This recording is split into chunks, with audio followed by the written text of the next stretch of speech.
You are listening to Radio Long Island City, recorded at our studios near Hell Gate, 9 kilometers north of the Harbor Hill Moraine. And now, the Observatory. The Observatory, Monday the 8th of September 2025. It is 79 days after the summer solstice. It is 13 days before the fall equinox. By the French Republican calendar, it is the 22nd day of Fruit du Dor, the day of the noisette, the hazelnut. The sun rises today at 6:29 a.m. Solar noon takes place today at 12:53 p.m. The sun sets today at 7:15 p.m. Civil twilight ends at 7:43 p.m. and nautical twilight ends at 8:16 p.m. The length of daytime today is 2 minutes, 38 seconds shorter than yesterday. The moon is in its waning gibbous phase and is 98% full at midday. The third quarter will arrive on Sunday, the 14th of September. These are the predicted tides today for Horns Hook. In the early morning, low tide, 5:02 a.m., -3 centimeters. In the late morning, high tide, 11:23 a.m., 1 meter 79. In the evening, low tide, 5:27 p.m., 2 centimeters. Near midnight, high tide, 11:45 p.m., 1 meter 75. This is the Monday Reservoir Report for New York City. The Delaware watershed, Cannonsville, 70% full. Papacton, 80%. Neversink, 79%.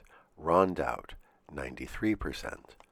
The Catskill watershed, Schoharie, 29%. Ashokan, 82%. The Croton system, 97% full. In our shared realm of plants and animals, pumpkin vines have been producing vast quantities of flowers for weeks now. With this bounty of blooms, it's surprising how few actual pumpkins end up on a vine. Apparently, in times of drought, the vines will not produce as many female flowers, reducing the chances of setting fruit. But in the larger varieties, the kind that we use to make jack-o'-lanterns, the plants typically only produce 1 or 2 pumpkins per vine, ensuring all their efforts go into producing one grand, healthy pumpkin. Some local pumpkins are already ripe and bright orange, ready for picking. Others continue to set fruit, which still has the chance to ripen before the frost sets in. Commemorations. On this day in 1900, the Great Galveston Hurricane made landfall in Texas. It is the deadliest natural disaster in the history of the United States. The city of Galveston, built on a barrier island on the Gulf of Mexico, was only 8.7 feet above sea level at its highest point. The storm surge of 15 feet washed across the entire island. 8,000 people were killed in that city alone. 10,000 people were left without homes. All the bridges and the rail line were washed out, and the city was devastated. After passing across Texas, the storm turned northwards and then arced back to the northeast, leaving a long trail of destruction. New York, New England, and the maritime provinces of Canada experienced powerful winds and strong rain. Remember the power of nature. On this day in 1930, the 3M company first put Scotch tape on the market. It was the first transparent sticky tape and was invented by the engineer Richard Drew in St. Paul, Minnesota. He used cellophane for his new tape. The word Scotch at that time was used in slang to mean cheap or thrifty. The tape was marketed under this name because it was promoted as a means for people to fix broken things inexpensively.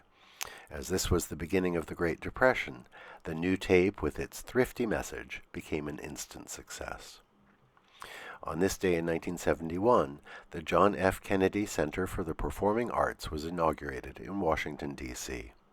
It was President Eisenhower who signed the act initiating the project in 1955. The act ensured that the center would be an independent facility, self-sustaining, and privately funded. President Johnson broke ground at the site after the center had been renamed in honor of John F. Kennedy. The Kennedy Center opened with the premiere of Leonard Bernstein's Mass, billed as a theater piece for singers, players, and dancers. We remember today the Kennedy Center's long importance as an independent hub of the arts in our nation's capital. On this day in 1974, President Gerald Ford pardoned Richard Nixon, putting a close to the turmoil of the Watergate scandal. And finally, we wish a happy birthday to Bernie Sanders, born this day in 1941. The senator needs no introduction. Happy birthday, Bernie Sanders. And that is the Observatory, Monday the 8th of September, 2025.